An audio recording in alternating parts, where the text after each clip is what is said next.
প্রিয় দর্শক, আপনারা সরাসরি দেখছেন বেঙ্গালুরু চেন্নাস্বামী ইন্ডোর স্টেডিয়াম থেকে।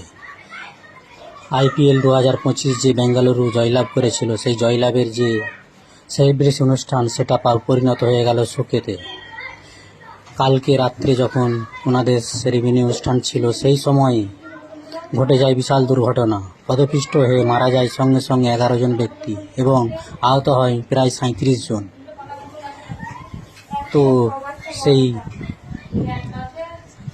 কী কারণে হলো সেই তদন্ত চলতে সাপেক্ষ। যতটা সম্ভব চেন্নাস্বামী স্টেডিয়ামে মানুষের বসার ব্যবস্থা আছে 30 থেকে 40 হাজার, কিন্তু টিকিট বিক্রি হয়ে গেছিলো প্রায় 1 লাখ। সেই গাফলতিতে হয়েছে না পুলিশ প্রশাসনের দুর্বলতা, সেটা এখন পর্যন্ত ধরা যায়নি তদন্ত সাপেক্ষ। তবে এই যে দুর্ঘটনাটা ঘটে গেল, একদম মর্মান্তিক, সারা দেশ জুড়ে সাড়া ফেলে দিয়েছে। আজ 18 বছর পর ট্রফি জয়লাভ করা RCB তাদের সেলিব্রেশন অনুষ্ঠানে পরিণত হয়ে গেল শোকেতে। সেই শোকের ছায়া তার সঙ্গে সঙ্গে পুরো দেশেতে।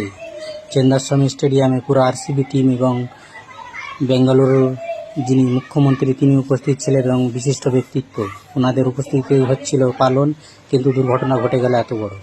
RCB এবং বিভিন্ন নেতৃত্ব শোকবার্তা পাঠিয়েছে। তার সঙ্গে সঙ্গে কিন্তু RCB তাদের যে সোশ্যাল মিডিয়া যে ফেসবুক হ্যান্ডেল রয়েছে, সেই হ্যান্ডেল থেকে আপনারা দেখতে পাচ্ছেন তারা